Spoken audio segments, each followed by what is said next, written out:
is now, you know. Guess what?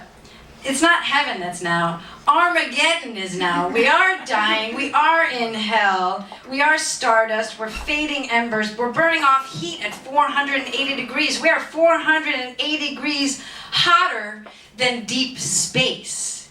And we're made from deep space. How, like, counterintuitive is this dream of the world that we live in right now? It's a total illusion. I'm not jaded, but when I watch the news now, I'm just not, I'm sorry, I'm not touched. Nothing has changed. The story has not changed. Only thing that has changed are the names, the places, maybe we've gotten more intricate with how we destroy ourselves and each other, but the news hasn't changed. We're still cavemen in survival mode, beating each other over the head with, you know, sticks and acquiring as much food as we can, and the best women, the best food, and the best cave. Nothing's changed. The Homo sapiens have not evolved. Technology has developed. I'm beginning to wonder if machines might actually be better cast in the role of inhabitants. I mean, they won't make a mess. They know how to function. I know we got to program them, but they can learn too. Machines can learn. So I think we, you know, we might, in this movie of Earth, we might be better off casting machines anyway. Oh, that guy, he left. He just moved here from SF, and he still didn't take off his backpack. Did you notice that? He still had his backpack on when he got up to the stage. Like, yeah, he did just get here. I wonder what the voice of God does sound like. What does the voice of God sound like? I don't know. Does it sound like this? Elisa, don't be concerned with the inevitable. You're going to die any moment. But that's just a dream. It's a nightmare of reality that isn't real. You're alive and well and total, asleep in heaven. Wake up! Most guys aren't afraid of a gun, but a dildo. Nathan? It's so brilliant. I really love it. They are. They're terrified of a dildo. But I happen to know that actually, secretly, most men are actually really, really interested in the dildo. They just don't really tell anyone. They just go to professionals like me. I really like that term, halfway house boyfriend. Who said that? She's gone. Oh, that was you. That's awesome. That's like, I think all relationships actually are that. We're all halfway house boyfriends and girlfriends to each other. Because when we project out and try to relate to someone as if you're so not me, it's death and annihilation, and we do it to ourselves all the time. If you have any complaint, anyone in this room have a complaint about their current relationship? I can solve your problem right now. And raise your hand. Anyone have a complaint about their current relationship? Everyone's in healthy relationships in this room. Liar. I'm not in. We're not Oh, you're not in one. Okay, we're all single, happy, and free. Awesome. Yes. You know, I read this awesome quote today by Aldous Huxley, who said, a truly well-traveled individual doesn't hate his boredom. He embraces it as an example of his excessive freedom and his will. And he embraces boredom with pleasure. And I am very familiar with embracing boredom as pleasure because I do really well at doing nothing. Like, I'm really good at doing nothing. Days, weeks will pass, and everything has happened, but nothing has happened at all. Single parenting. No fucking way.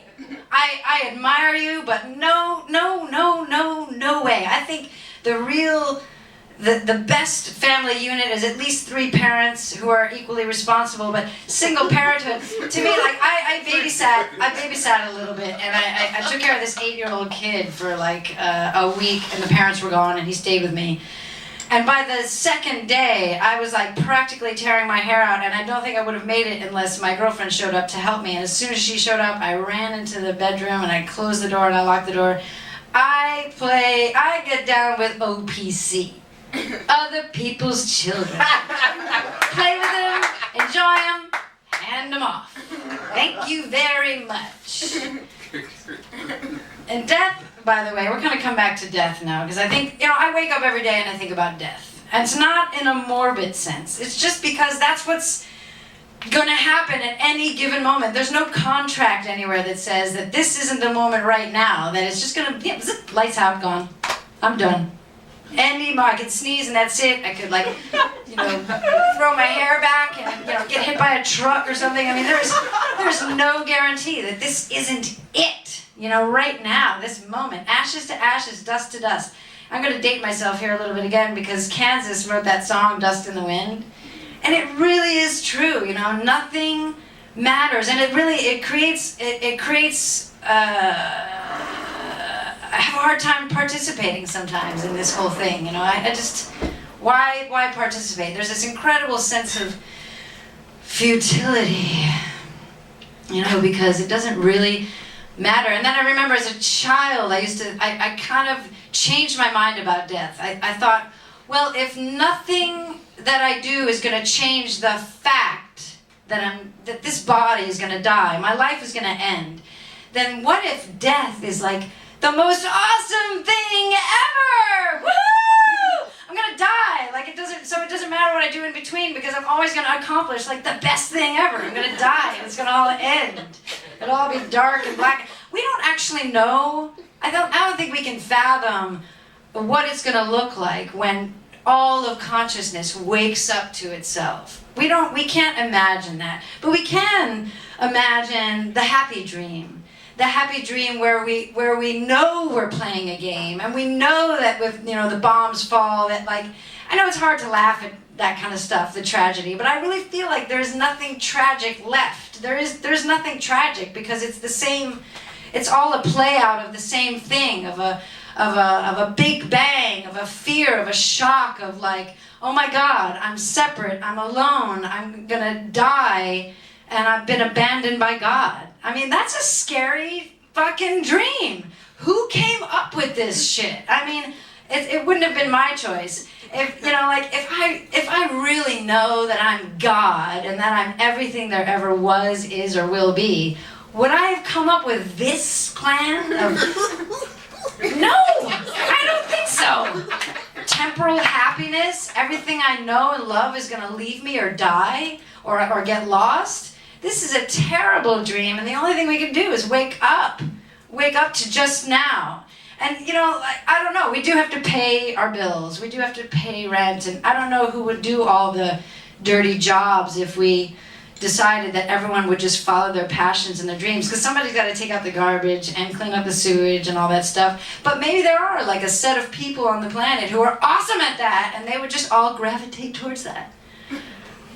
But probably not. We'd probably all have to do our duty. But maybe in New York is a perfect example of a place where we could create little communities in our buildings. What if every building was its own sustainable community? And we all took turns, with the garbage and the sewage and the...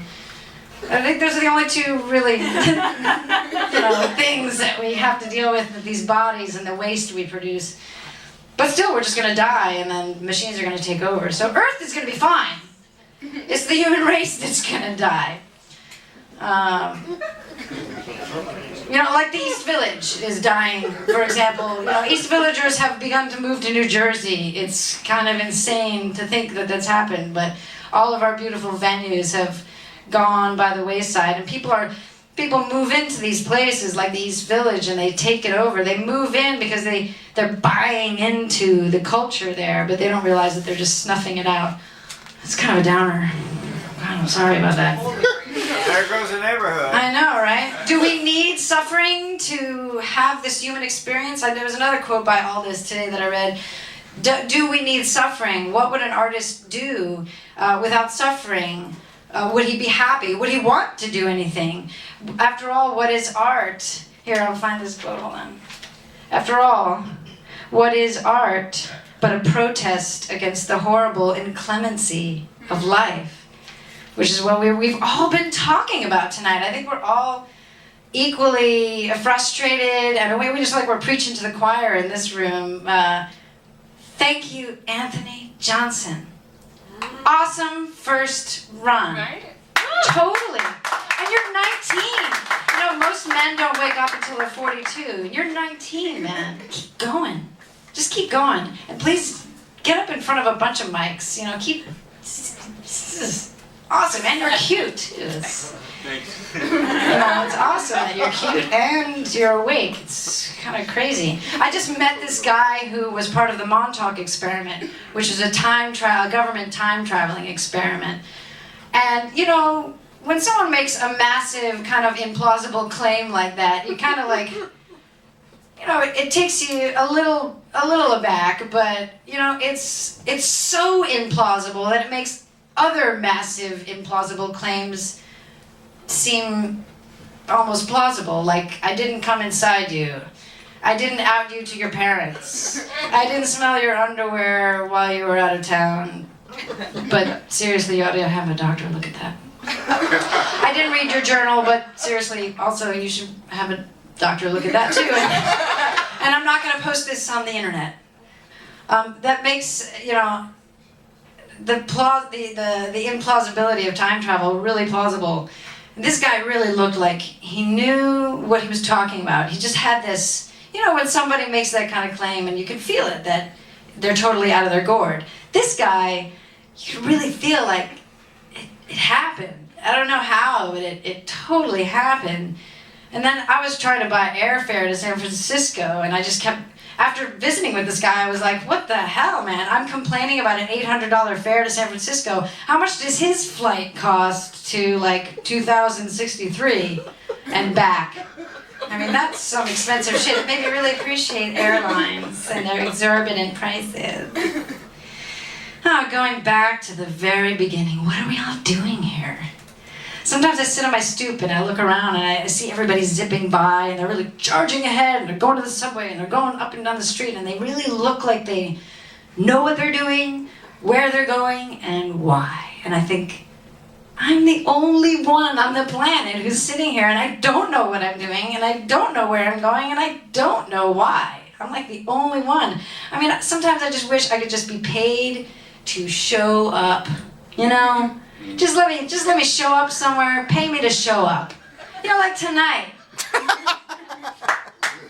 But you gotta know, you know, like, you know, I did find some work that I like, because I hate work. I don't hate the work that it takes to do the things we love, but I hate, like, work. Jobs where you have to do things you don't really want to do, work with people you don't really want to talk to, and take orders from someone who is, like, way less intelligent than you, and really selfish and obnoxious. So I found a job that really works well with my personality. I do erotic domination.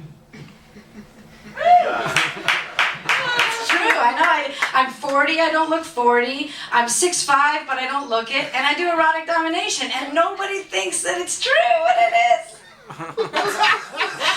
There is a 250-pound, 75-year-old man tied to my radiator right now who's totally turned on by the fact that I'm standing here and I'm not there. So I am a paid actor. Plus, I get to do it. I get to have a job where I get to really express how I feel about work, and then he pays me to, like, punish him for hiring me. It's awesome. I mean, it's like the best job on earth. It's true. Oh my God. I'm looking at my notepad. Earlier, my girlfriend and I were trying to figure out how old her dad was. And I couldn't do the subtraction. I was doing the numbers, you know, like, because now we use calculators and machines or whatever. And so I was doing it with my pen and paper, writing numbers and carrying the one over the thing of the bar. And I couldn't get it. I had 1, 2, 3, 4, 5, 6, 7 attempts.